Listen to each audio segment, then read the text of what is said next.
On today's episode of the John Campea Show podcast, it's happened. Ryan Reynolds has announced that the production on Deadpool, at least in front of the camera, is now complete.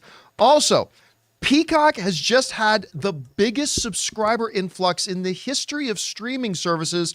And how does it affect sports and stuff like that moving forward on streamers? Also, the Bullseye character from the Netflix Daredevil series is officially coming over to Daredevil Born Again on Disney+. And get ready, apparently Netflix is getting ready to raise their prices some more as they are getting ready to cut their lowest ad-free tier and a whole bunch more of that and a bunch more on today's episode of the John Campea Show podcast, which starts right now.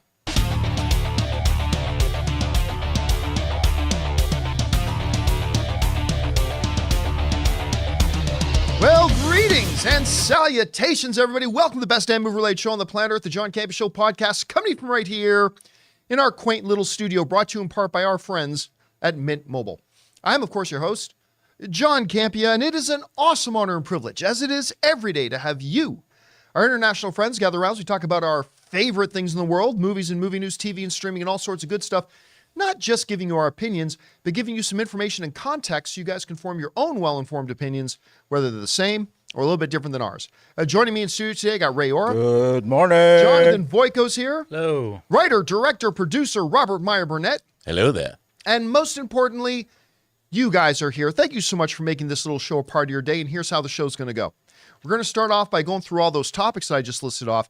Then in the last part of the show, well, that's where you guys come in, because we're going to take your live comments and questions. Now, we already asked our beloved YouTube channel members to fire in some topics, but if you guys are watching the show live, and you got to be watching live, you can use the super chat feature in the live chat. You'll be supporting our show, but also we'll address your comments or questions if they're appropriate to be addressed at the end of the show.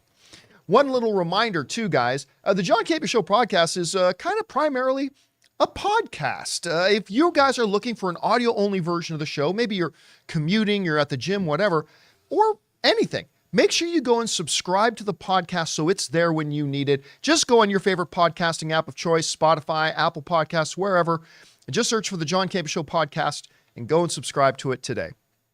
All right, guys, that down, let's get things started here with this. Everybody knows my number one most anticipated movie of the year is going to be Deadpool 3.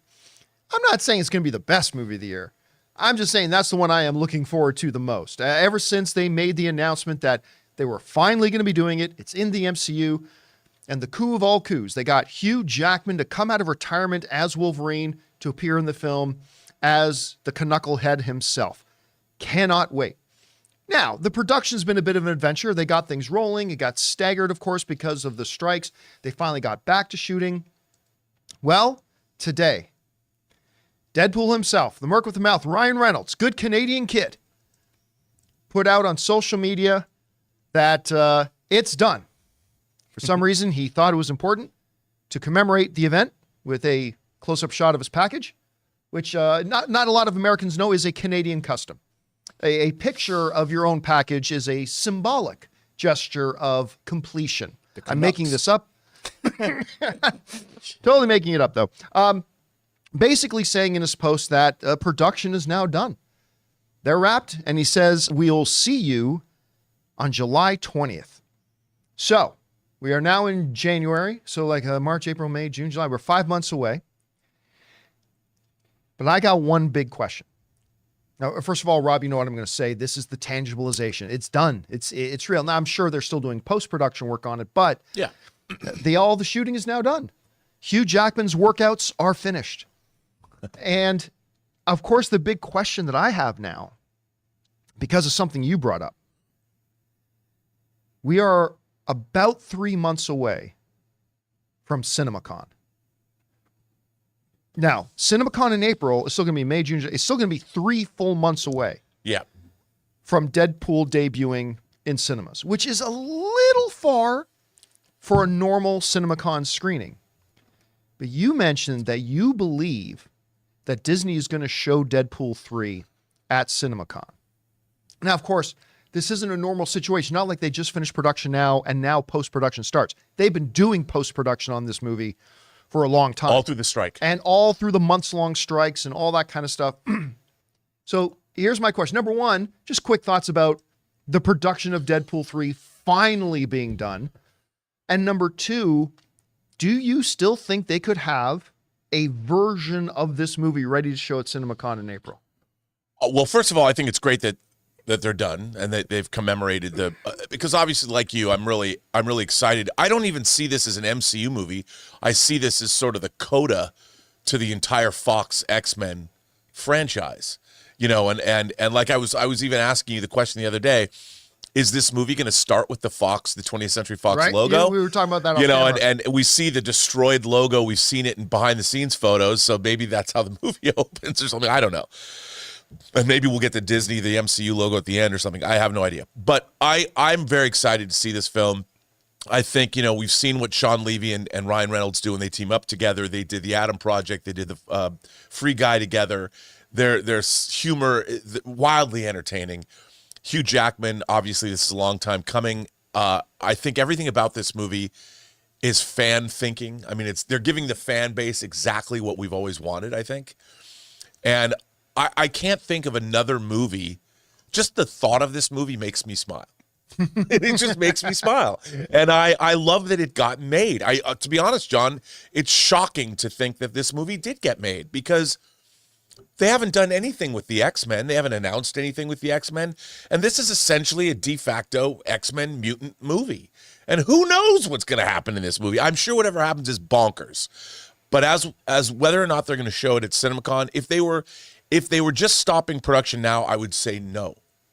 But because of the strike, during the strike, they could continue on with editorial. 4 months of post-production. Yeah, whatever they had shot up to that in visual anticipation. Effects, editing, all sound, of it, music. all of it. So, and you know, studio movies, they want to finish movies in advance because they have to subtitle and dub movies for the international marketplace. So I would imagine much of the production, because this is just after the holidays. So I would imagine that much of the production on this film probably was completed before they had to stop for the strike. So, listen, we as movie fans, we have a tendency, I've heard from time to time, to maybe blow things out of proportion. Maybe a little bit. Maybe movie fans do that a little bit. No. But let me ask you this, though, right now. With the announcement of Deadpool 3 being now complete, we've talked a little bit here and there with the state of the MCU currently, the fact that in the entire calendar year of 2024, the only MCU thing coming to theaters is Deadpool 3. How important is this movie? And more specifically, how important is it that this movie is good for the MCU at this point? John, I think it's imperative that this movie's good. Because the other two big high profile projects, we've got Daredevil, completely retooled. Yeah. Change the whole thing. Captain America, Brave New World, completely retooled. They hired a new writer. Yeah. Which after a film is totally complete, they look at a movie, they realize it doesn't work.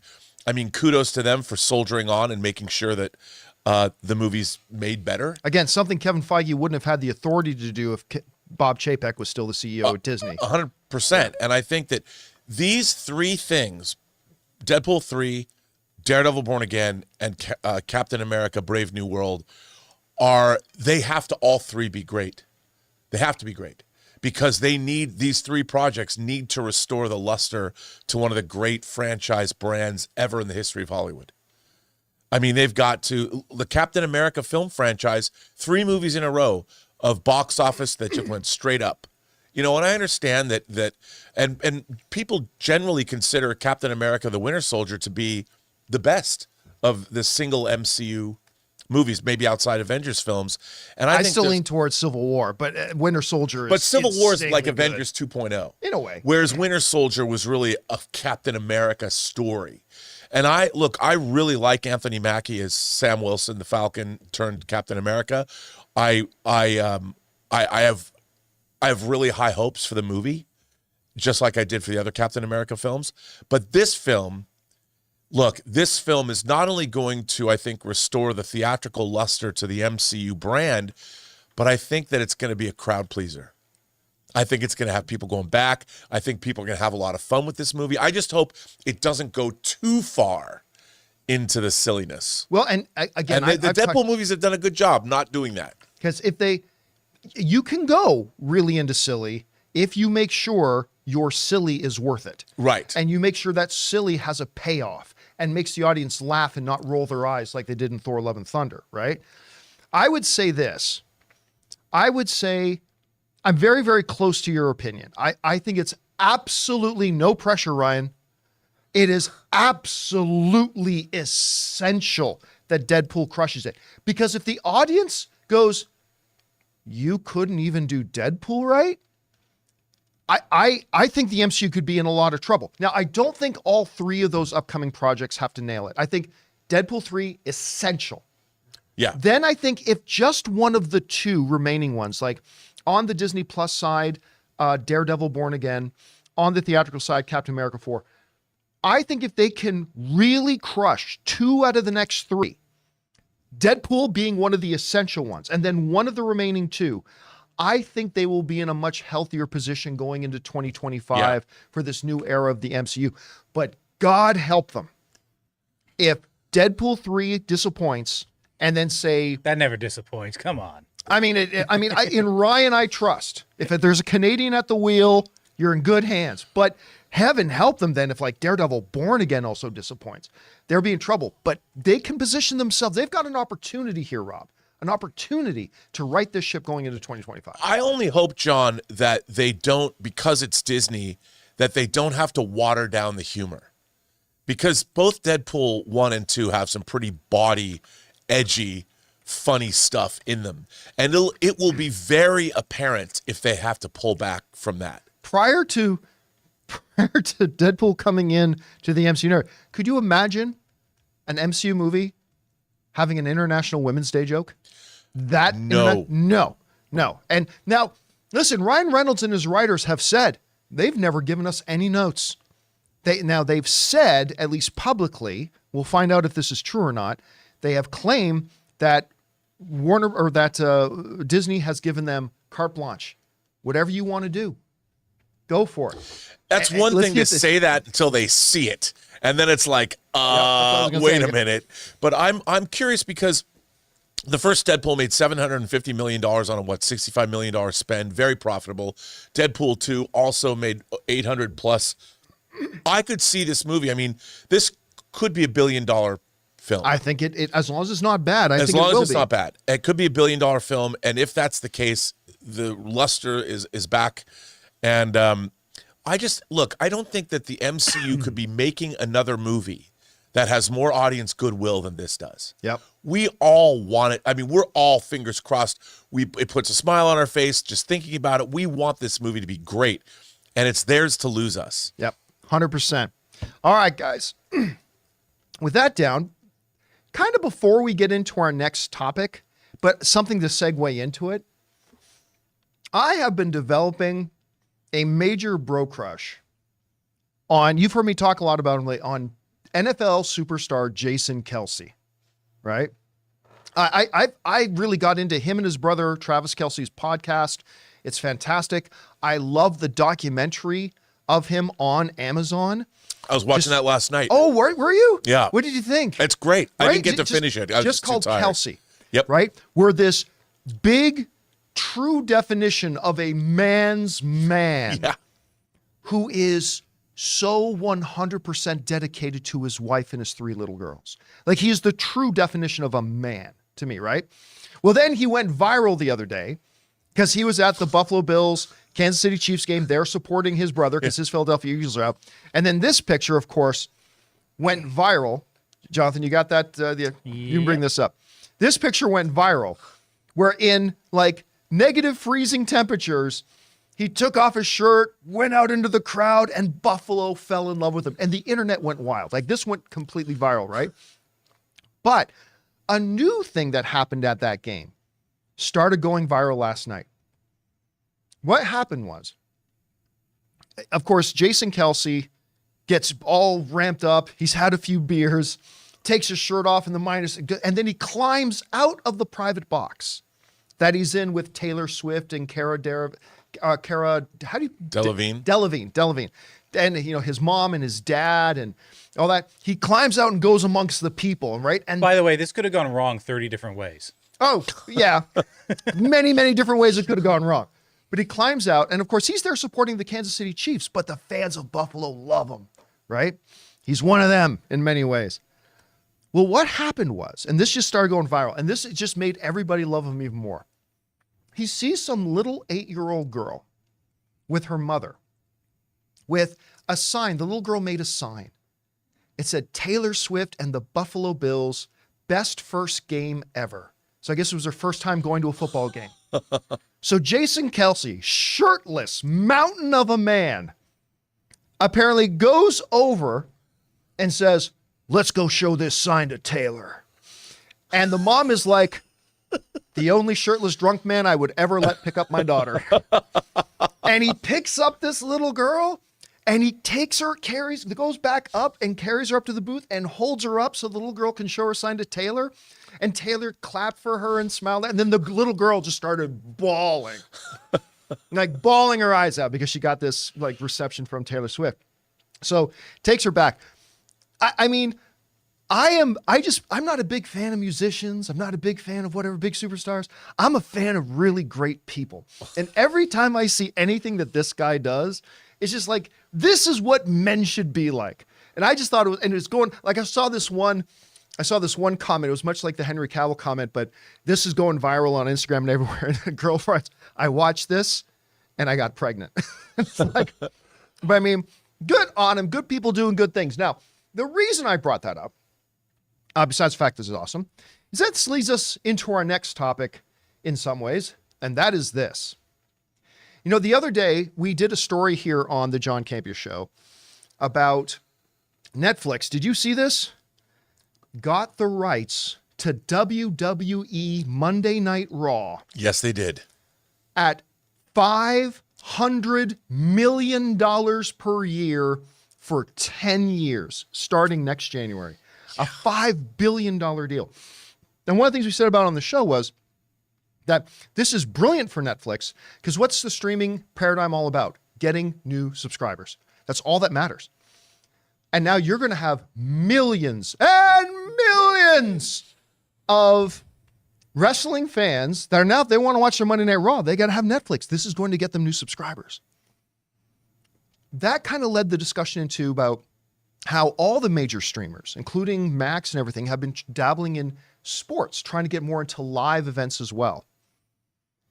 Well, how big can it get? And that is the topic of today's Mint Mobile hotline question of the day. Listen, guys, if you got a question for the show and you'd like to hear your voice on our show, go ahead and call our hotline anytime at 951-268-4259. And today's is about streaming and how big of an impact sports can have. Check it out. Hey, John and crew, this is Joey from Cleveland, Ohio. I had a question that was kind of related to Netflix's recent rights acquiring of the WWE Raw for the next 10 years. With the Super Bowl coming up fairly shortly, obviously not this year, but how far away do you think we are from having one of the streamers acquiring the rights for the Super Bowl? Even if it's just a one-time event, I would imagine that'd be a pretty penny to get the rights for that. But what are your thoughts on that possibility? Thanks. Have a good day. All right, Joey, thanks a lot for sending that in. Now, I'm not really aware of the current status of the length of contract for the Super Bowl. So I think right now all the major networks are hopscotching each other. Like I think CBS is covering it this year, and the next year might be Fox, and but that will end at some point. There'll be a limitation to that contract. What are the chances that a Netflix, a Max, a Disney Plus, a Peacock, at some point that if you want to watch the Super Bowl, you're going to have to be a member of one of these streaming services? I'll tell you what the odds are. 100%. And if they weren't 100% as of 3 weeks ago, they're definitely 100% today. Because, and this report just came out, you guys remember we talked about this, that, for the first time ever, there was an NFL playoff game, Kansas City Chiefs versus the Miami Dolphins, that you couldn't watch on anything except a streaming service, Peacock only. Well, how successful was it? This comes to us from IndieWire.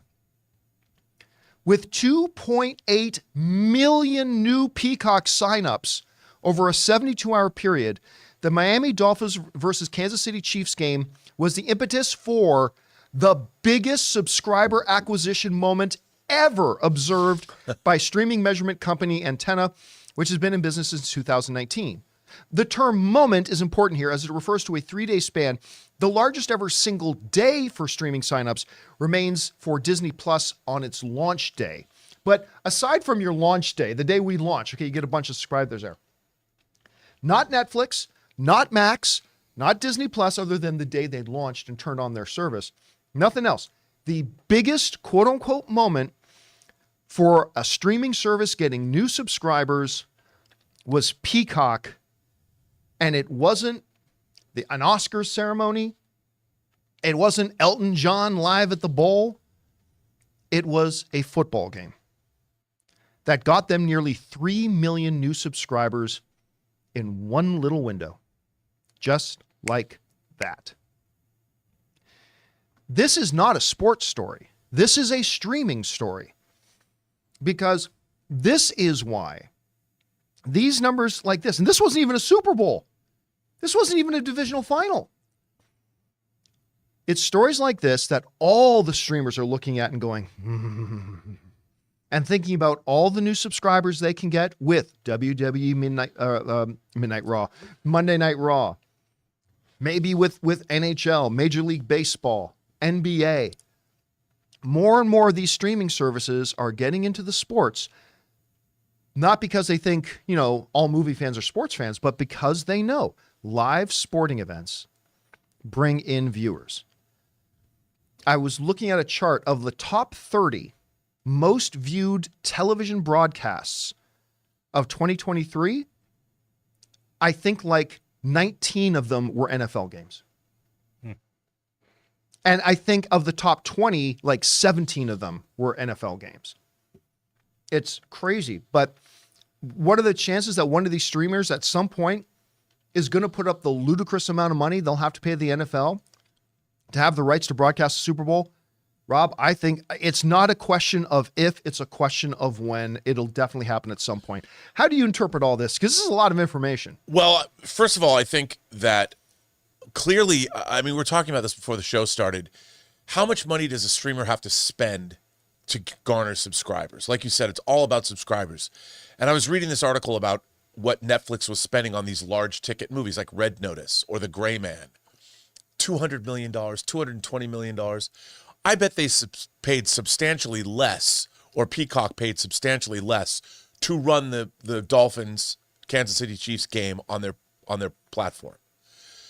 How many and they got this many subscribers. This is a huge epic win for comparatively not as much expense. And I think the thinking behind the streaming wars has been such where they're also, John, licensed content is proving to be more lucrative than original content that the streamers are making. We've seen that with Suits. We've seen that with other Seinfeld, The Office. They're putting Sex and the City on Netflix, because what Warner Brothers Discovery is now licensing out their material rather than making exclusive to their own platforms. And everybody, it's the Wild West out there. And I think this shows that sports, like you said, sports is an evergreen. You're always going to make money from sports. And if they make exclusive deals for these kinds of things, the NFL, I think it's win-win. It's win for the streamers. It's win for people that want to see, their shows or whatever, and the games they want to watch. So as far as the streamers go, I don't think they can go wrong licensing sporting events. And I think because it's a one-day thing, let's say Netflix, they book the Super Bowl. Even if you have the ad-free, I think you're still going to get the Super Bowl with ads. There's no way around that. Yeah. Right. Yeah. So anyway, guys, what do you think about that? That's huge because you'd hear about the biggest single day subscriber thing. You'd figure that would be a Netflix thing, or you'd figure it'd be maybe a Disney Plus thing. But it's kind of crazy to see and maybe kind of surprising that's taking them so long to look at merging these things. All right, guys, listen. We still need to talk about the Netflix Daredevil series' Bullseye is officially coming over now to the Disney Plus Daredevil Born Again. That, and speaking of Netflix, they're getting ready to raise their prices again and trying to hurdle everybody into going into the ad-supported tier. We're going to talk about that and a whole bunch more, but before we do, we're going to take a quick second and thank a couple of sponsors of today's episode of the John Campea Show podcast, our friends at Manscaped and Factor. Guys, we want to take a second to thank a sponsor of today's video, Manscaped. Roses are red, violets are blue. Trim your balls, and your date will thank us too. What's up, guys? Valentine's Day is knocking, and Manscaped is the remedy for what the love doctor ordered. His prescription? The all-new Performance Package 5.0 Ultra, designed to elevate your grooming game and shine like the beast you are. Join the 10 million men worldwide who trust Manscaped with our exclusive offer. Go to manscaped.com to get 20% off plus free shipping with the code Campea. Guys, listen, like a lot of you, I used to shave my package like the Neanderthals did, using, the clippers on your electric razor, but that's not what you need for excellence on Valentine's Day. So let's talk about the hero of Valentine's Day, the Lawnmower 5.0 Ultra. This electric trimmer features skin-safe technology guarding your Valentine's Day treasure against any grooming mishaps. This package also features the Weed Whacker 2.0 nose and hair trimmer, Manscaped liquid formulations, and 2 free goodies, the Shed Travel Bag and Boxers 2.0, because comfort is king for all my guys. So elevate your grooming game routine and set the stage for a romantically smooth celebration. So guys, get 20% off and free shipping with the code Campea at manscaped.com. That's 20% off with free shipping at manscaped.com and use the code Campea because your grooming upgrade awaits, ready to charm your Valentine's dates. Guys, we want to take a second to thank a sponsor of this video, Factor. Get started on your resolutions with Factor so you're ready for the new year. Factor's ready-to-eat meal delivery takes the stress out of meal planning and sets you up for success in the new year. Skip the grocery store and prep work because you know what? Sometimes we just don't feel like prepping our own meals. Instead, get chef-crafted, dietitian-approved meals delivered right to your door. With over 35 meals to choose from per week, including options like keto, calorie smart, vegan, and more, plus over 55 weekly add-ons, you'll have a ton of nutritious and flavorful options to kickstart your resolutions. Forget frantic lunch preps and rushed dinners. Factor's 2-minute meals are your secret weapon in the new year. Fuel up fast with restaurant-quality meals, all delivered right to your door. And Factor now offers loads of snack options like breakfast, smoothies, juices, snacks, and more to keep me going no matter what's on the schedule. It's time to skip the overpriced takeout trap. Factor is cheaper and way more delicious than takeout. And Factor is flexible. Change your order up every week with plans from 4 to 18 meals per week, or pause or reschedule your deliveries anytime. So guys, head to factormeals.com/Campea50 and use the code Campea50 to get 50% off. That's code Campea50 at factormeals.com/Campea50 to get 50% off. And thank you to our friends at Manscaped and Factor for sponsoring today's episode of the John Campea Show podcast. All right, guys, with that down, let's go on to this, shall we? Of course, one of the big stories lately has been Daredevil Born Again coming to Disney Plus, which was not going to be the same Daredevil from the Netflix series, is now the same Daredevil from the Netflix series, at least for the most part. Now, a lot of stuff has happened. They then decided to go back and kind of reshoot 80% of the series that they were doing. We found out that Foggy and Karen are now going to be part of the series. They weren't going to be before. Well, I think somebody asked me on the show the other day, do you think they'll bring over the Bullseye character? And I said, well, it's possible, but they might want to do a new Bullseye or something like that. So maybe not, because not everything is going to be canon. There's going to be some things they bring over and some things they don't. Well, last night, I was doing a live episode of Open Mic. And right near the end, one of our viewers wrote in and says, oh, there's a report going around on CBR that they are bringing over the Bullseye. And I said on the show, I said, okay, file that for now, but we get a lot of these reports that sometimes don't end up being true. Let's see if this gets reported on Hollywood Reporter, Variety, or Deadline. Well, Deadline is now reporting this.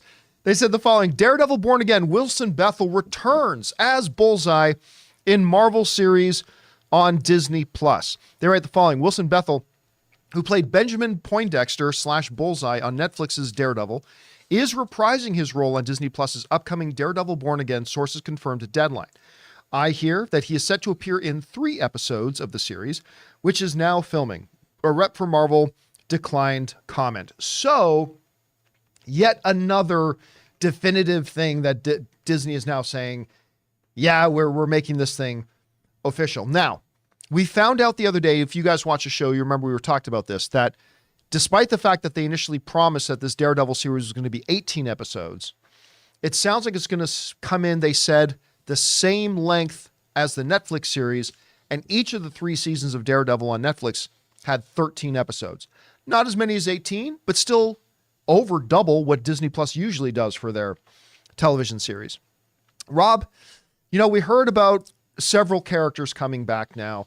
What do you think about the idea for them bringing back the Bullseye character? Good move. And what do you think about only being in obviously not going to be a key character in 3 episodes, but what do you think about this? Well, I love Bullseye. I'm wondering, does that mean Elektra's coming back at some point too? Maybe. I don't know.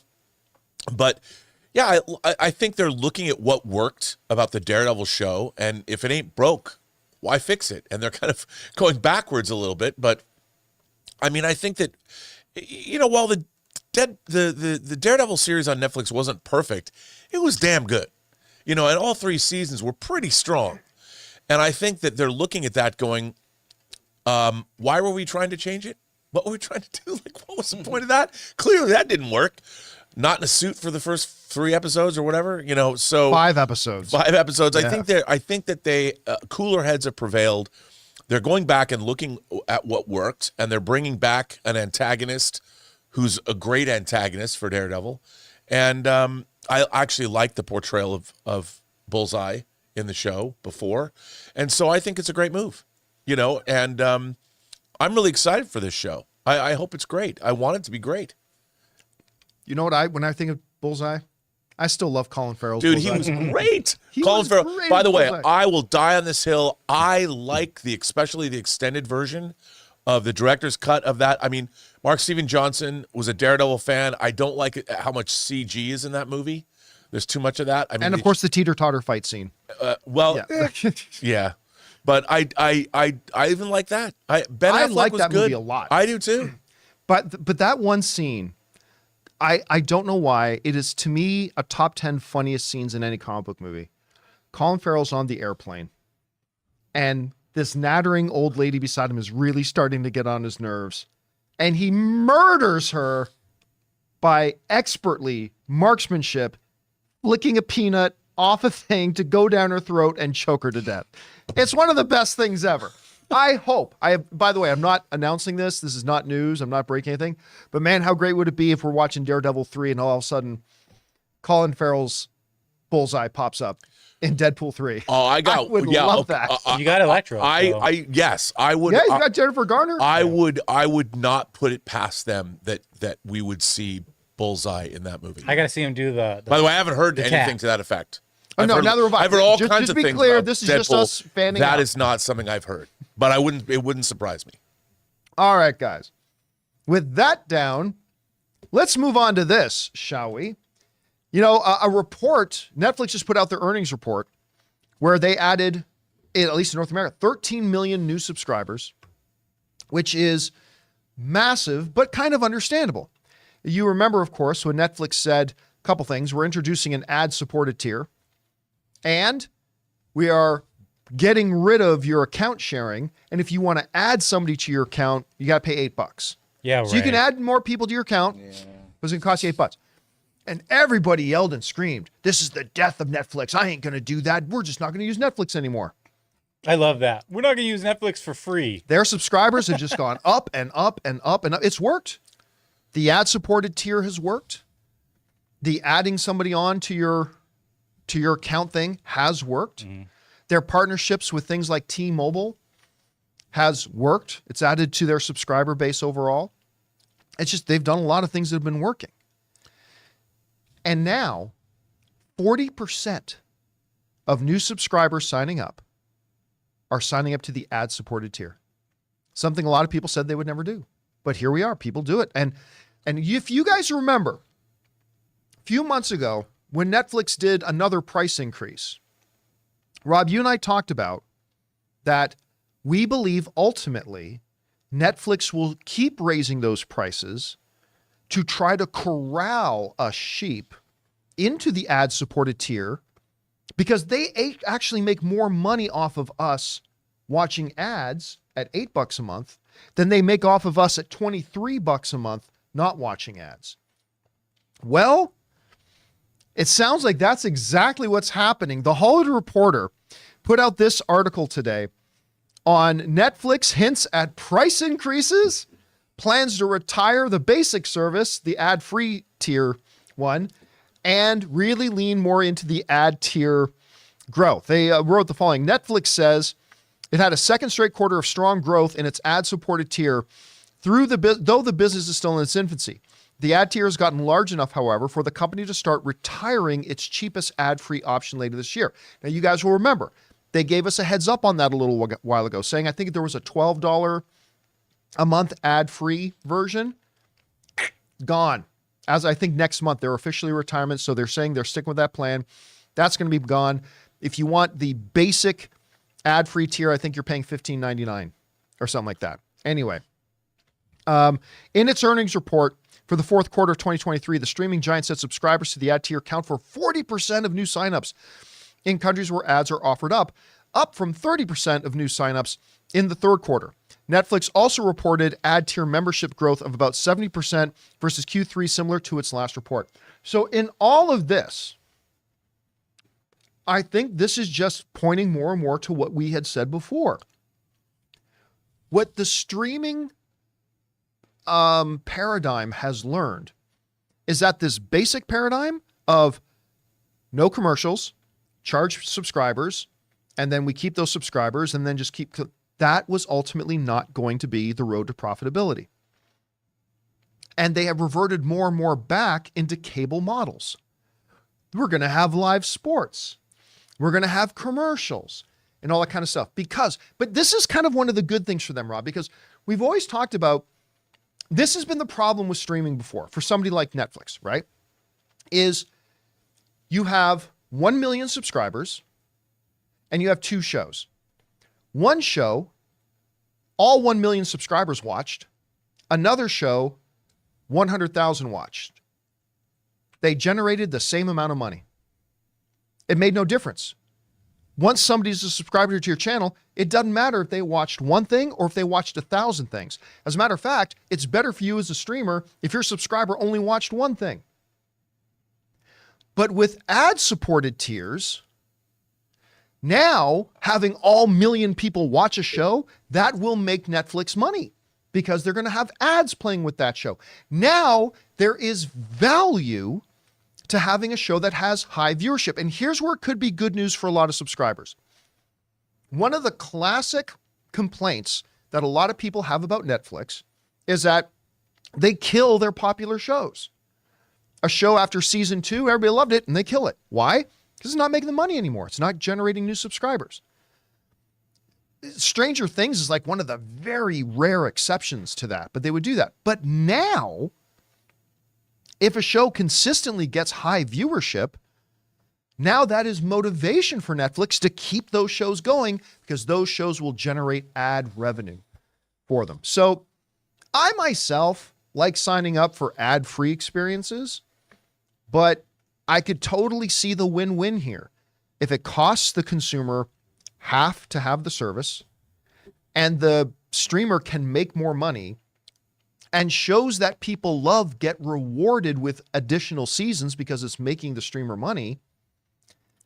It sounds counterintuitive to say, Rob, but it might be going back to the old cable way of commercials. This might be the right move for everybody. I don't know. What do you make of all this? I think what you said is exactly right. I mean, I want these streaming services to thrive because I do like a lot of their original programming. Like I just finished watching. There are two things I'll admit to this. One, I feel totally guilty for watching the show, but I like it. Love on the Spectrum. Have you ever seen this show? I've never even heard of it. Elizabeth watches it. It's people that are suffering from autism, and it's a dating show. That sounds delightful to me, actually. It is. I just feel guilty watching it. But then Netflix made a deal to adapt all of Harlan Coben's books into these like 10-part miniseries. Some of them are better than others, but I watch all of those, and I think that getting more subscribers, that's the only way that Netflix is making money. They're a subscriber-only concern. You know, they're not making films. They don't want to push theatrical. They don't want to do anything. But so anything that Netflix can do to keep their subscriber base happy and to create more subscribers is a good thing if you like their service. I quite enjoy Netflix. You know, they've got a lot of really interesting shows. They have a lot of really interesting, it looked like, Korean shows, Asian shows that are dropping on January 30th, 31st, and February 1st. Really new, interesting stuff that I don't think I'd ever see otherwise. So I think what they're doing now is they're serving them their service through these different changes in a basic service and then adding more to the ad tiers. If it's working, then they should do just that, because that's how they make money. They're not making money making $220 million movies like The Gray Man. That's they lost a lot of money on that. Yeah, I mean, why you're going to make a $200 million movie on a streaming service when your Jennifer Lopez movie that was $40 million gets a lot more viewers? It's a tough one.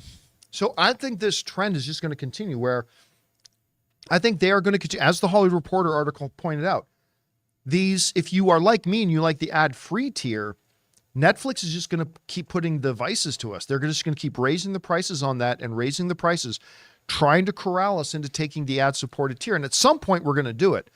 And then once everybody's on the ad-supported tier, they're going to start upping the cost of the ad-supported tier. But for now, the ad-supported tier is like $8. You got to watch commercials, but it's $8. So it's about half the price now of an ad-free thing. And they're probably going to make a lot more money on it. So we'll see. I hope they keep the ad-supported one in check, because at least in the old model of television, you could have your rabbit ears on and watch TV for free.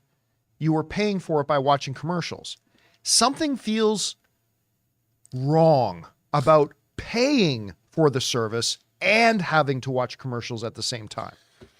Like, Show me commercials. That's cool, because I'm getting it for free. So show me commercials. Or I pay you for it. I pay for a subscription service. Don't show me commercials. But now you're getting us with both? I don't know. I don't know. It's more complicated than that. I'm oversimplifying it, I know. But what do you guys think about this? Maybe you're one of those 40% that's already signed up for the ad-supported tier. Maybe you're like, nah, I'm an ad-free guy, and I'm going to pay whatever they charge me for it. Or somewhere in the middle. Whatever you guys think, jump into the comments and let us know your thoughts. All right, guys. With that down, we're now going to get on to the most important part of our show, which is hearing from you. What are your thoughts, theories, opinions, and observations? Go ahead and use the super chat feature to send those in. And we're going to get to those in just a second. But before we do, we're going to take a quick moment and thank another sponsor of today's episode of the John Campea Show podcast, my mobile service provider, and they absolutely should be yours, Mint Mobile. Guys, we want to take a second to thank a sponsor of this video, Mint Mobile. On average, it takes about 30 days for a person to break their New Year's resolution. So if saving money was on your 2024 list, your odds aren't looking that great. Luckily, I have a 100% guaranteed way to save you money this year. Just switch to Mint Mobile. For a limited time, wireless plans from Mint Mobile are $15 a month when you purchase a 3-month plan. That's unlimited talk, text, and data for $15 a month. I've told you guys many times that after switching to Mint Mobile, I am spending less than a third on my cell bill than I used to with a major carrier. Say goodbye to your overpriced wireless plans, jaw-dropping monthly bills, and unexpected overages. All Mint plans come with unlimited talk and text plus high-speed data delivered on the nation's largest 5G network. And don't worry about having to change phones or numbers. Use your own phone with any Mint Mobile plan and bring your phone number along with all your existing contacts. So guys, to get this new customer offer and your new 3-month unlimited wireless plan for just $15 a month, go to mintmobile.com/Campea. That's mintmobile.com/Campea. Cut your wireless bills to $15 a month at mintmobile.com/Campea. Additional taxes, fees, and restrictions apply. See Mint Mobile for details. And thank you to our friends at Mint Mobile for sponsoring today's episode of the John Campea Show podcast. All right, guys, with that down, let's get on to our real business here, which is hearing from you guys. Jonathan, what we got up first? All right, well, we got Gray Fox here. Now that Deadpool 3 has wrapped, when do you think we'll get a teaser? First trailer will be Super Bowl. I think that the timing is just too perfect. I think, Rob suggested before that because of the importance that we all believe that this movie has, they are going to go full to the mattresses. For those of you who are Godfather fans, they're going to go full to the mattresses on this. And I think our first big thing will be, because at February, you're talking March, April, May, June, July. That's 5 months. Pardon me, that's 5 months out from the movie. That's getting into the acceptable time frame of when you drop your first thing. So I think it'll be Super Bowl, and then hopefully in April they show us the movie at CinemaCon. When do you think they're going to show us this trailer? I think Super Bowl is probably a good bet. I mean, if the Kansas City Chiefs get into the Super Bowl, I could see some cross promotion there. You might see Taylor Swift in not that she's even in the movie. Oh, that's a very good point. But Deadpool going and doing something like being at the game, going into because they're always hanging out anyway. Can you imagine Deadpool is in the Kansas City Chiefs booth? I guarantee you that if the Kansas City Chiefs get to the Super Bowl, and they won't, by the way. But if they do, by some miracle, get past the Baltimore Ravens, which they won't, obviously Taylor Swift will be there. And I 100% guarantee you that you're right. Ryan Reynolds will not only be there, he will be there in Deadpool uniform. Oh, yeah. 100%. 100%. Yeah, no doubt. Or he could be there and talk to himself as Deadpool. Right.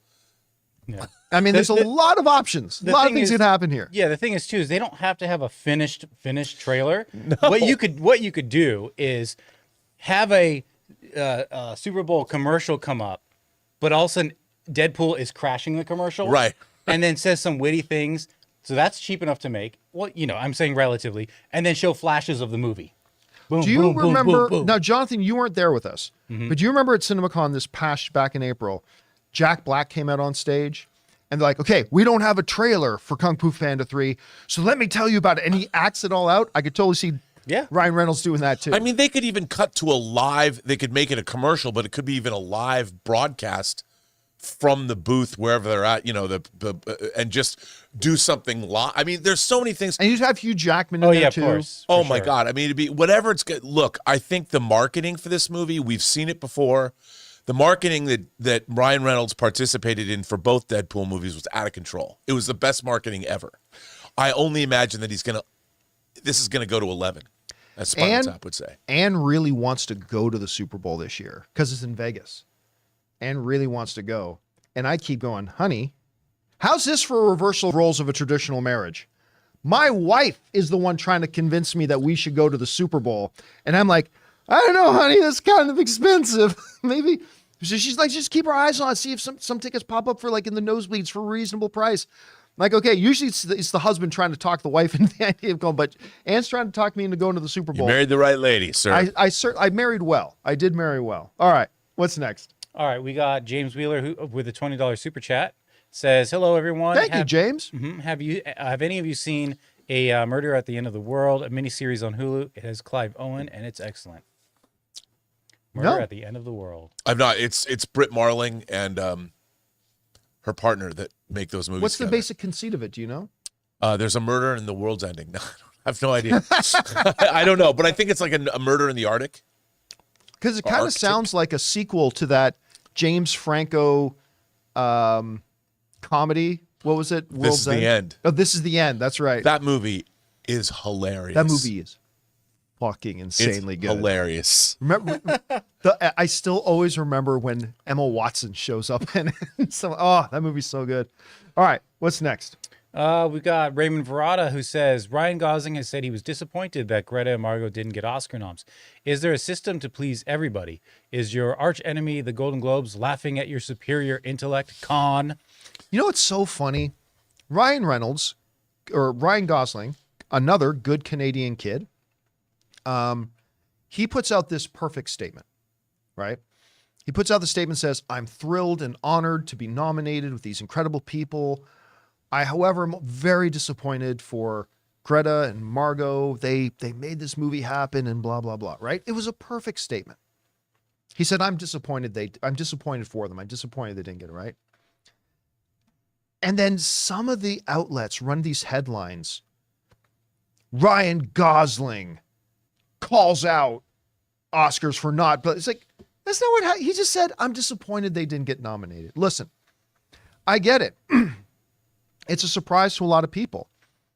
But with all the incredible work that Greta Gerwig did to bring Barbie to the screen and the incredible work that Margot Robbie did bringing her character to life, There are 5 nominees who did that too. And I mean, I know it's not the popular thing to say, and I really like the Barbie. Everybody knows I've talked about it many times on the show. I really love the Barbie movie. But when I look at the list of the directors nominated for Best Director, there ain't one I would bump off the list for Greta Gerwig. For this particular movie. Greta Gerwig is a multi-Oscar nominated thing. Her screenplay, absolutely she'd be nominated, and she is nominated for Best Screenplay at the Oscars this year. 100%, she's great. But there are 10 films nominated for Best Picture and only 5 spots for directors to be nominated, and she wasn't one of them. It's as simple as that. There's nothing more to it. Margot Robbie was wonderful in Barbie, but I don't even think it was Margot Robbie's best performance. No. Tonya, I still think is her, which she was nominated for Best Actress in that. And when I look at the list of the actresses nominated, there's nobody I would take off to have her there. So I think really it's much ado about nothing. John, I agree with you, because the Barbie movie is still in a way considered, it's kind of a gimmick, you know, whereas Tonya is based on a real event, real person. Whereas Barbie, it's much more stylized. Look how long it took for a fantasy epic to win the Academy Award for Best Picture. Return of the King. How many movies before that were not taken seriously? You can't ask the Academy to look at a movie like Barbie and take it seriously when it's compared to something like Killers of the Flower Moon.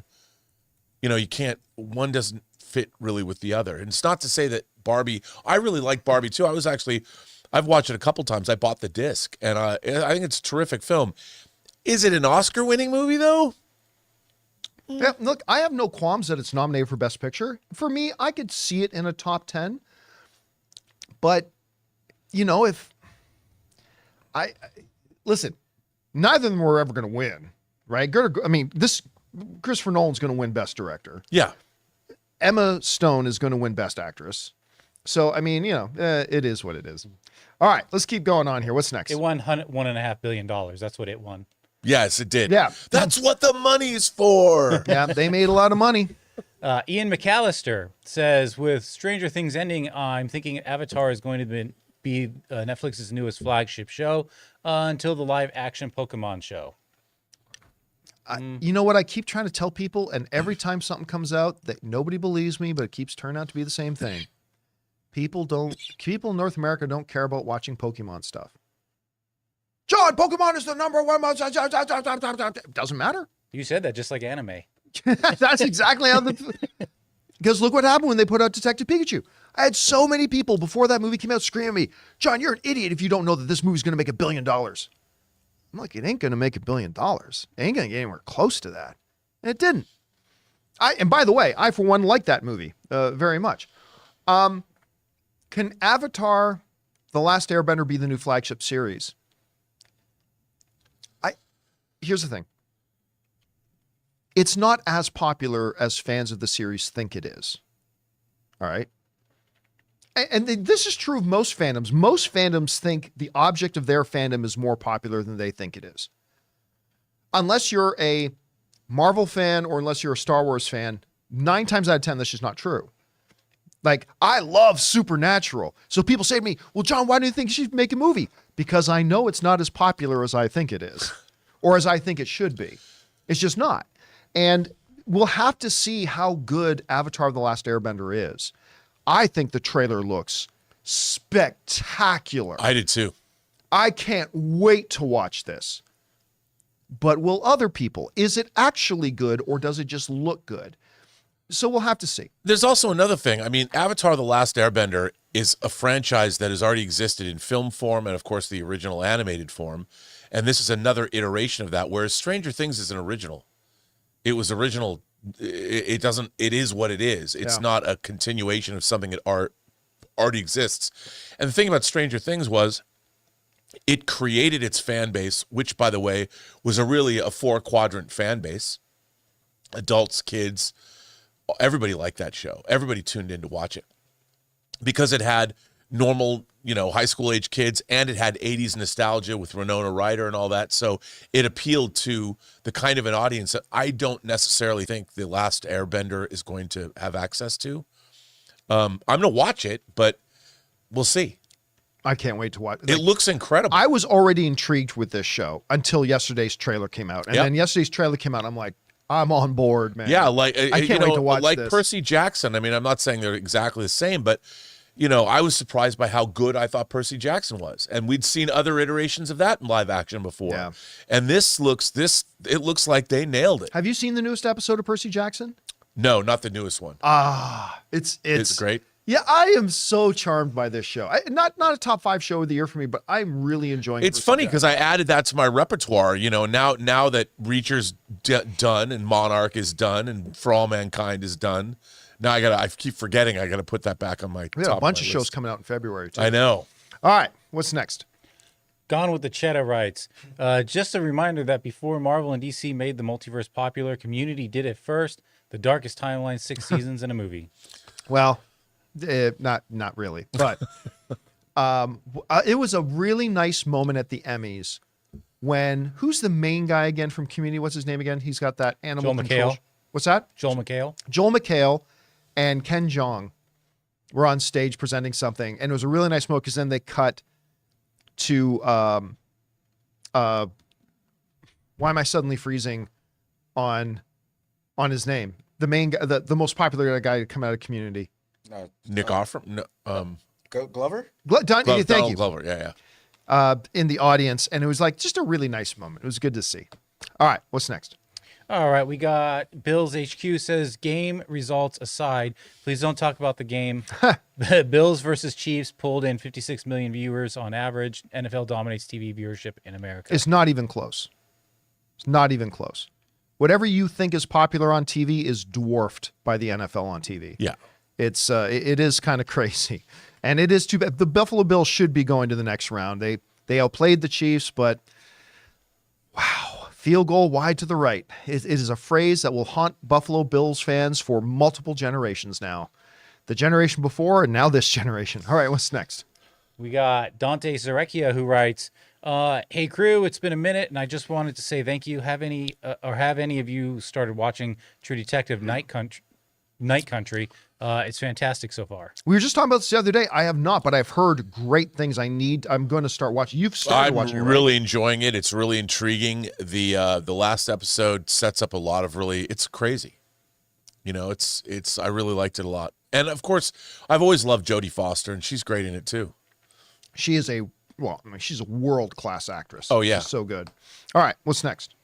Shamrock Vibe says, watch the Six Nations documentary on Netflix, and I forgot one of the English players is from the Philippines. Ray, I support Ireland. It's easy to forget. I have no idea what we're talking about. That's great. Six We're Nations infiltrating. documentary. I've never heard of it. I don't know what that is I'll either. check it out. But You know I would what assume document- it's about soccer. Yeah, maybe. Yeah, Or it's- rugby. sounds like Six it'd be- Nations rugby, yeah. I started watching that American Nightmare documentary, Dude. and I just couldn't. I have to save one episode a night. It's too much. I think it's just. It's- But yeah, I'm gonna check this out. He says there's a Filipino player now in the Ireland. I have no idea. I don't know what he was saying, to be honest with you. I don't know if he's saying there's a they're Filipino saying player rugby. on Team Ireland Yeah. or Gray Fox says rugby. it's rugby. It's Yeah. rugby. I don't imagine a lot of Filipino guys being big enough to play rugby. I'm about. Well, come on. I mean, I just think of these like big It's like- monstrous guys. All right, what's next? We got Justin D, who says, is Kathleen Kennedy here to stay? I thought she was out. Now, listen, we talked about this near the end of the year. I said I did an episode where I'm like, I got told she was done, and that by the end of the year, not 2024, 2023, that by the end of the year, somewhere in between the finish of the theatrical run of Indiana Jones and the end of the calendar year, Kathleen Kennedy would be out. And I never heard anything to the contrary. She's still there. Still there. Still there. I don't think she should be. And I say this with all due respect. I have a massive amount of respect for her career. Again, I got to remind everybody, Steven Spielberg, the greatest filmmaker of all time, says she is the best producer of all time. But there's a difference between being a producer and being the head of a studio. And while I was all for her hiring, when George Lucas handpicked her, on paper, she was the right choice. But sometimes you can make the right choice and it just doesn't work out. The key is when you realize that it's not working out, move on. And I mean, I've said this now for years. It would be best for Kathleen Kennedy herself to move on and get back to what she's best at. And it would be right for Lucasfilm to move on and get somebody else to be the head of their studio. Somebody with better business acumen, somebody with better interpersonal relationship skills, somebody with better evaluation skills, and long-term logistical planning skills. Nunchuck skills. And listen, I am no Kathleen Kennedy hater. I'm not. I can respect what she has done and still say she has not done a good job in this particular role that she has, and she needs to move on. So what will happen, we'll have to finally see. All right, what's next? All right, we got Will Lambert. The Amazing Spider-Man 2 was my last true midnight movie. What was yours? What was the last, because today we live in a more sane world where instead of Thursday at midnight, they come out at Thursday at 6 o'clock now. Yeah. There's no real such thing Mine was, there could have been one after, but mine, I think, was the first Avengers movie. Yeah. I went to like a crew, friends and family, pre-screening at El Capitan. Man, we came out of there. It was like 2 a.m. and we were just buzzing. Yeah, I remember being at the midnight screenings for the first Avengers film because I was with the AMC at the time, and I had Clark Gregg, Agent Coulson, was there with me, and I did this thing with him all night where we went into all the different theaters and surprised the audience with, ladies and gentlemen, here to say hi to you is Agent Coulson himself, Clark Gregg. And Clark Gregg would come out and would throw T-shirts at people. It was like one of my favorite nights of my career. Clark Gregg is awesome. He's so awesome. I got to spend the whole night there with him. He was great. One of my favorite nights, but I don't know if I did one after that. It was such an era. I know after that, remember when episode 7 came out and they were doing screenings at 5 a.m? Well, that's how I saw it. The thing I went to was Age of Ultron, and they had it at the Cinerama Dome, and they were playing it all night long. But was the first screening at midnight? Yeah, or was it the first screening was at midnight, but I couldn't get to it until 3 a.m. Yeah, so I went and saw 3 I in the saw morning episode screening. 7. Schnepp was like, dude, just go see one of those early ones and then come to work. And that's what I did. 5 a.m, went over to ArcLight Hollywood, and then went into to work. Collided this later that day. All right, what's next? We got Paul Dean, who says, I think Will Smith should be king in the MCU. The movie would slap the box office. Get it? Okay, I'll leave. Bum. What's up, Uncle Phil? Tony? Okay, what's next? We got Jay Loco, who says, Wade stares at the fallen, ruined 20th Century Fox logo, so I'm never going to dance again. And the way I danced with so I'm you. never going to dance again. Yeah, the way I danced with you. With you. Wham. Wham. I still love the way he said that. All right. Whatever happened to the other guy in Wham? Andrew Ridgely. Whatever happened to him? He put out a solo album with a great song called Shake. Was it called The Other Guy? It was called The Other Guy. Genre first time? That's great. No, I think he released it under his own name. He was interviewed in that Wham documentary. That was a good documentary from last year. Yeah. All right. So he got interviewed. All right. Sam Fisher says, have you ever been to the Shakespeare Festival in Oregon? I was in a production of Throne of Blood there before I saw the movie. Love it. I've never been in Oregon. Oregon's What? awesome. Let alone been to the. Do I need to remind you I am Canadian? Not even the It's trail. true, dude, but I'll tell you. I've you know never what you even have been on the Oregon Trail. Oh I my did God. play the Oregon Trail. Everyone's been on the Oregon Trail. Look, I'm just going to say if you do go to Oregon and you find yourself in Cannon Beach, which I recommend going to because it's beautiful, you have to go to Bruce's Candy Kitchen and buy me cinnamon saltwater taffy. I don't want any other flavor, just cinnamon. Oh, It's the greatest saltwater taffy on planet Earth. Isn't Cannon Beach where they shot the Goonies? Isn't that the Yeah, well, yeah, the pirate the ship good, scene? yes, Astoria, Oregon, Yeah, yeah. That's funny. Yeah, All right, what's next? Kindergarten Cop. Oh yeah. Let's see. We did Sam Fisher. I'm gonna move up here. Seconds from Disaster says, "Good day, Campea and friends. Since live action One Piece was so well received, if the new release of Avatar is just as good or better, do you think we could see a more accurate Dragon Ball movie?" That's tough because Ray's winding up. they've taken a couple of swings at that. Yeah, Again, this is another thing where a fandom thinks their thing is more popular with other people than it is. They did a Dragon Ball movie, and here's the thing: everybody will say, "But that movie sucked." True, but nobody knew that till they went to go see it, and ain't nobody went to go see it. Check it. What was the opening weekend? I think it was like $20 million or I don't something. even think there was opening weekends back then. There were opening weekends back then. They were a thing. They were not a new creation. Before I look this up, I just gotta say, you have to, 3 strikes and you're out. There's no 3 strikes yet. They've only tried once, right? This Dragon Ball Evolution, 55 million, baby. Okay, 55. Oh, so but again, there are people who were swearing that a Dragon Ball movie would be like break all the box office records, right? I don't know. Now, you can say that, Dragon Ball Super Broly. That was it's called, right? Oh, Dragon Ball Super. Super Remember, Super? Super. Was it Super? Whatever it is. I don't know. It was Super Dragon Ball fantastic Super. #1 seafood in all of Los Angeles. Whatever it was called. But that movie was good, man. That's a brother son movie reference in case you guys haven't watched Brother Son. By the way, if you haven't watched Brother Son on Netflix, It's really good. Oh, no, watch Brother Son. It's so good. It's superhero. Dragon Ball Super. I thought it was called Super Broly or something. Oh yeah, that's the one before it, I believe. Oh, okay. Some But it got a theatrical release and not much of a marketing campaign. Ooh. And I think it did respectably. it made more than the live action. 86 million. I mean, wait a second, 86 opening weekend or 86 in total? Oh, opening weekend was 21. And Wait, what was the Dragon Ball? Sorry. I looked up the final for the Dragon Ball Evolution. Oh, that wasn't opening weekend. That Opening was total? weekend was 4 million for Dragon Ball. Okay, see, no, you made 55 million in total. It made 4 million opening weekend. Yeah. Sorry. All right. 4 million. I thought you said you made 55 million opening weekend. That's more million than I remember. Total for Dragon Ball Evolution. And then for the last Dragon Ball thing in the theater, superhero, that made 21 million opening, 86 million total. Yeah, so I mean, I don't know. I movie's just good. think Avatar: The Last Airbender is more North American audience friendly, I think, than Dragon Ball would be.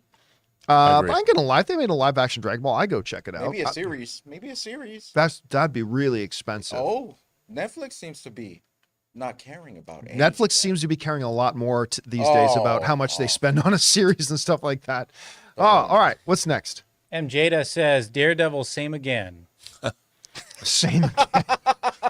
I like that. Daredevil, same again. I still want to know how they're going to explain, now that they're saying this is the Netflix series Daredevil when it wasn't going to be before. How are they going to explain Hawaiian shirt wearing tracksuit mafia founding Kingpin? Are they just going to pretend that didn't happen and get right back to Kingpin that He we was had going from the through a Netflix phase. series? Bro. He was just going through a phase. Bro. Because remember, Hawkeye in that gave that dialogue where he was talking about the rise of this figure of the Kingpin, and it was not the same as the rise of the Kingpin that we knew from the Netflix series. So it's like, I wonder how they're gonna rectify that. None of us have ever been snapped. Who knows what goes through your brain? We're talking about what actually happened, Oh, okay. bro. Bro. You know what? As Bro. much as I didn't like the Hawkeye series, I still like the Tracksuit Mafia. I don't know why. I just do. All right, what's next? Ramon says, now that Daredevil's canon, does the restrictions of IATSE and the SAG-AFTRA apply automatically to the show? Can it still be considered a new show? It can still be considered 100% a new show. That's why they're calling it Born Again. Daredevil Born Again. Yeah. And it's going to be different enough. So yeah, they're still going to get away with that. 100% they are. All right, what's next? Good question though. All right, what's next? All right. Roberto Hardy says, hey, everyone, with Star Wars now becoming a failing franchise, and clearly they don't know what movies they want to make first, do you think it might be time for Mr. Iger to pull the plug on Kathleen Kennedy? $20 super chat. Let's examine that for a second, shall we? First of all, I've already answered the question that I think I've been saying for years. With all due respect, Kathleen Kennedy needs to go. I've been saying that for years. That said, let's not change facts. Star Wars is a failing franchise. I just watched the Emmy Awards. You know what got nominated for the top award, Best Dramatic Series of the Year? Star Wars show. Best Drama Series of the Year. The last Star Wars movie to go into theaters, made over $1 billion.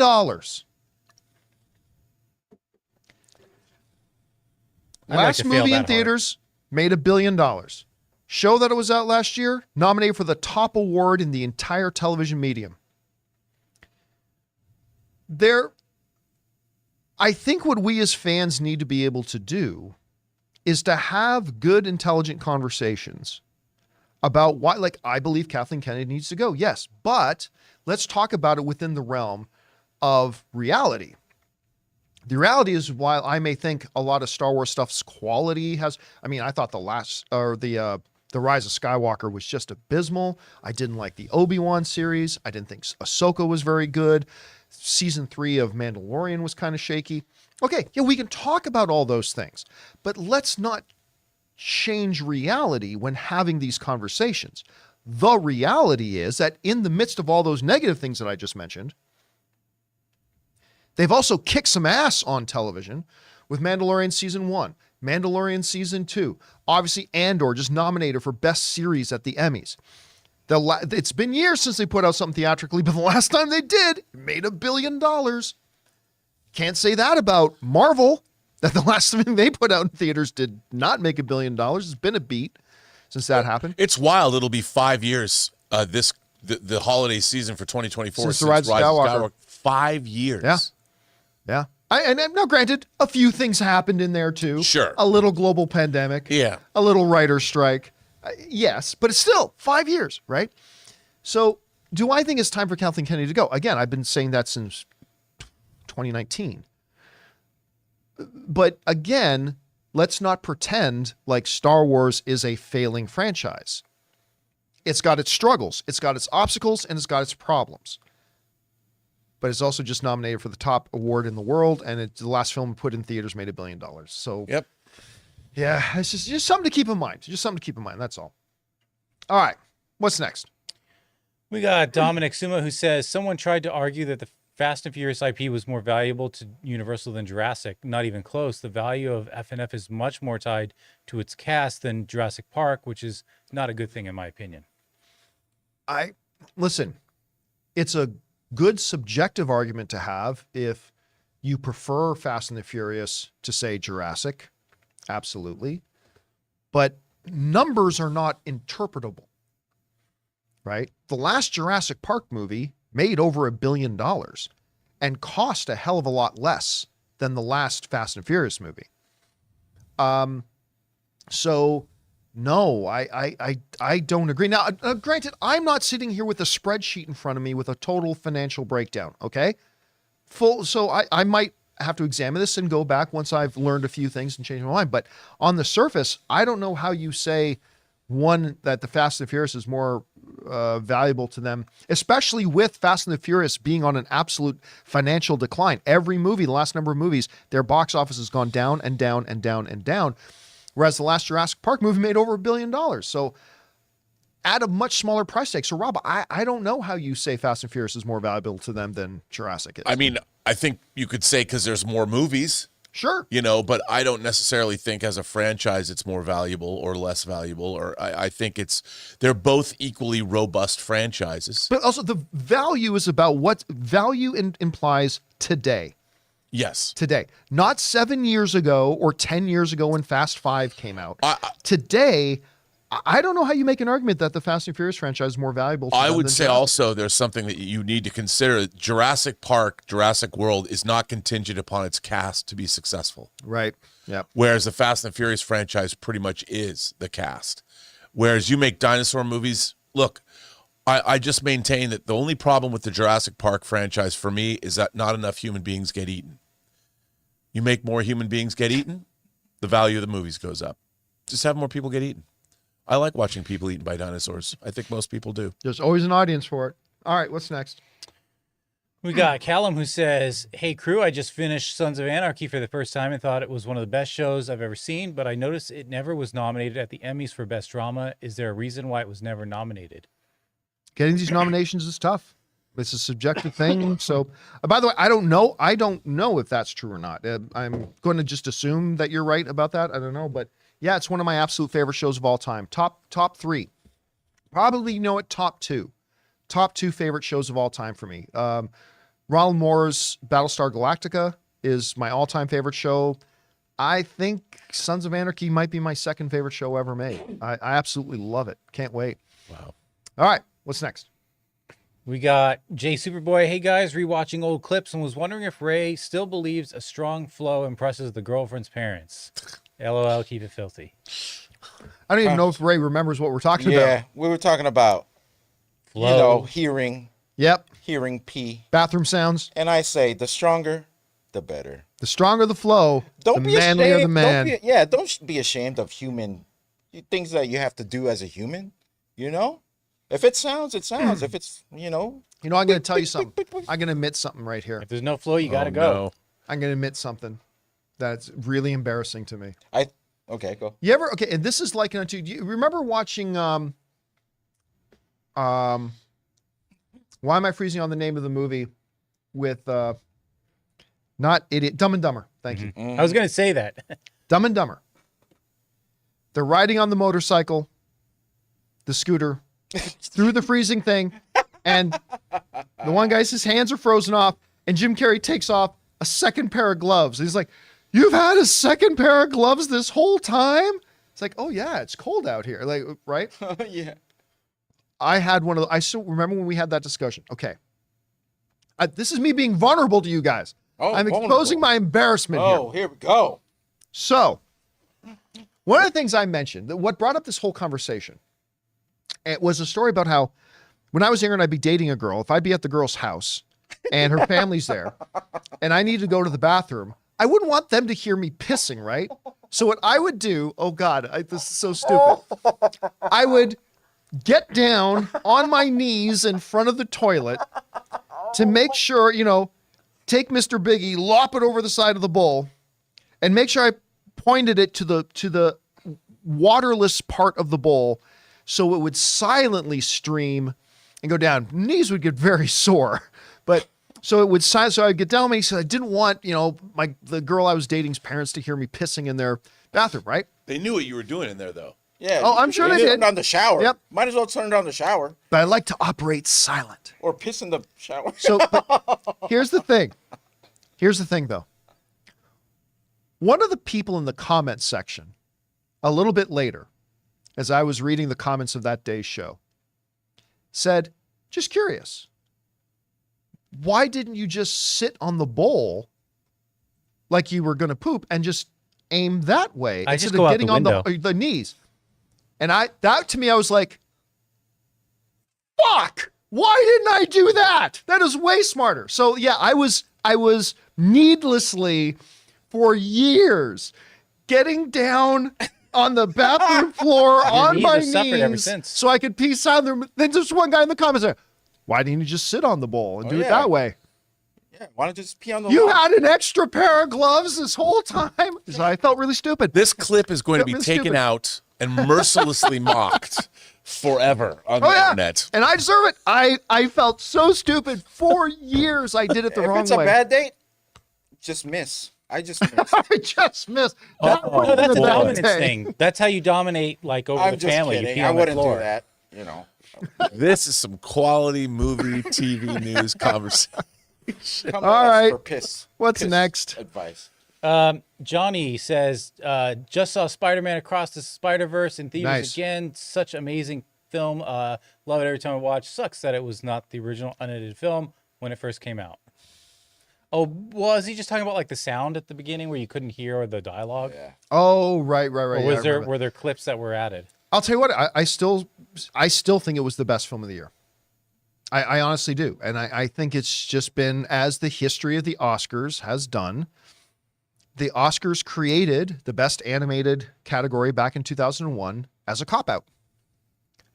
They simply did. They created, to this day, they did not create the best animated category to honor animation. They created that category as a cop-out so they wouldn't have to nominate animated films for Best Picture. There's a reason in the history of film, despite the fact there have been 12 years when the top critically rated movies of the year have been animated films, only 3 times has an animated film been nominated for Best Picture. Sorry. Only 3. 3 times. 3 times. Only 3 times. And so they just shuffle it off to the kiddie table known as the best animated category because they don't want to honor it And I listen, I'm not saying Spider-Man Across the Spider-Verse should have won Best Picture. I would have liked it if it did, but it should have been nominated in those top 10. It should have been nominated. But the Oscars once again, just with their cop-out category that they created. Just, anyway. It is what it is. All right, what's next? CJ Rebirth says, what did you guys think of the movie Southpaw with Jake Gyllenhaal and Rachel McAdams? Haven't seen it in a while. I know I absolutely loved it. It's one of my favorite fighting movies. I actually saw the short film version of that. It was called The Trailer. The trailer. Yeah. Literally, that trailer gave the whole movie. Yeah. Step by step, it was the entire film. I'm not going to lie to you. I did not love Southpaw. I didn't love it. But yeah, that go back and watch the trailer. If you have seen the movie, go and watch the trailer, and you are like act by act seeing the whole progression of the entire film. It's really kind of crazy. What did you think about that? Do you remember it? I like the movie quite a bit, but yeah, I remember thinking that about the trailer. I mean, Gyllenhaal was so good in that film. Oh, I mean, yeah, the performances and were great. the amount of people forget when you think about these actors, but his physique in that film, like Gyllenhaal, He got ripped. He's a monster, And he looks even better for this Roadhouse movie. oh he's my about to be god! in. You know what? I gotta say, What's that? I gotta Roundhouse. What did I say? No, I said Roundhouse. I remember I put it on Yeah, the thumbnail. By accident, Yeah, it said Roundhouse. Roundhouse. I mean, yeah. I was never even a big fan of the original. Was it Rowdy Harrington directed it? The original Roadhouse. But I know it's a beloved film for people. But I gotta say, I kind of want to see this new Roadhouse with Gyllenhaal in it. I think it's gonna be good. I'm looking for it. I think it's going to be I fun. think it's gonna be good. Do you remember before this Gyllenhaal, they spent about 2 years putting together a Ronda Rousey starring Roadhouse? Yeah. Yeah, that was always a mistake. That was Jake Gyllenhaal is one of those performers where I don't think. I mean, he was in like Enemy. He was in Nightcrawlers, which is an incredible performance. He's just, and I recently watched October Sky again, where he's a young Jake Gyllenhaal, and what a delightful movie. He's a great. he is one of the best actors in the world. He really is. He's an unsung actor, but he's never not given 100%. All right, let's do a couple more here. What's next? Okay. Spencer Smother says, with the 3-body problem coming out and books like Project Artemis being brought up recently, a book series I have to recommend is the Winter World series by A.G. Riddle. I think this would be a great book series to adapt into a TV series. Perfect for Netflix. 3 books, 3 seasons. Are you familiar? I've Heard of the series. I've not read it, but he's not the first person to say that. It makes me want to go. Whenever people recommend books, I always take it seriously because it's probably good. Especially he brought up 3-body problem. I can't wait for 3-body problem. I mean, I don't know if it's gonna. For those of you who are interested, it's the new series from Weiss and Benioff who did Game of Thrones. There is a Chinese version of that series that's on the 10-cent YouTube channel that you can watch, which is really interesting, but I can't wait to see it. I can't wait for this Artemis. I believe it was Andy Weir, right? Artemis. And then there's Project Hail Mary. Yeah, Project Hail Mary, his 3rd book. Yeah, is one of the great books I've read. It's so good. I'm still reading that. And Gosling's supposed to be in the movie version of it. Yeah, I can't wait. It's so good. Anything from him because he wrote The Martian. All right, last question of the day. What's next? Okay, we got Boris. I'm just going to say Boris. Hey, John, I'm skeptical about the potential quality of the live-action Avatar series. This franchise means so much to me, and with the supposed theatrical animated release by Paramount next year, could a bad show lower its already challenging chances at the box office? Thanks. Yes, if the show's bad. But I've heard no legitimate reason to doubt that this will be good. I mean, it may end up being bad. It might. It very well could.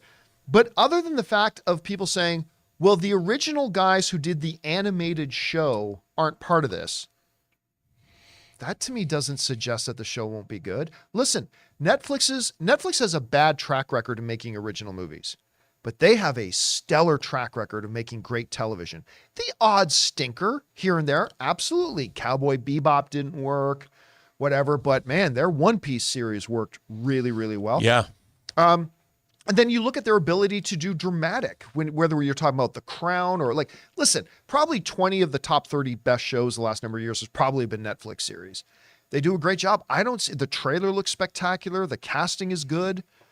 I haven't heard a good reason to be skeptical of it yet. So, Yeah. and again, that doesn't mean the show will be good. It might be terrible. We'll find out. But yes, if the live action show is terrible, that will unfairly probably affect the box office of any animated feature that comes later, And if or he's- help it.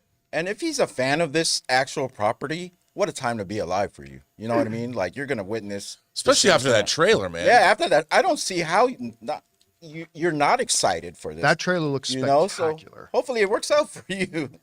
And you know what? It looks a little bit more mature than the animated show did. Yes. Which I think you have to be. You can't just take the animated show and just do a direct translation. I think too many people will find it a little immature, whatever, if you translate the animation into live action.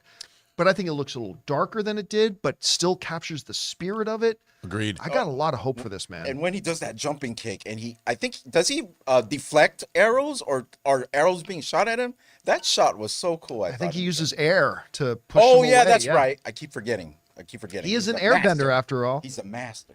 He can bend everything. Earth, fire, air. He can do it. Water. He's the avatar. Urine He bends it like Urine. Beckham. urine into the side of the bowl. Into a silent stream into the bowl. Yeah. Uratar. That's why I wanted Uratar. Uratar. Oh my god. And John is the Uratar, the piss bender. little arrow pops up Bender. on my head. Uratar the Bender. piss bender. Oh boy. There you And go. that'll do it for today's installment of the John Campea Show podcast. Thank you so much for being here and making this show part of your day. Big special thank you to all you guys who sent in the questions. Number one, because you gave us fun things to talk about. But number two, you supported this channel as you did it. And all of us involved with the show, thank you guys so much for your support. Just to let you guys know a little bit of a programming note. There will be an open mic again a little bit later this afternoon. So probably in probably a couple hours from now. So come on back and join us for that. So I want to thank the people in the room with me. Ray Ora, Yeah. Jonathan Voico, See you later. Robert Meyer Burnett. It's time to go. My name's John Campea, and until the next time, my friends, bye-bye.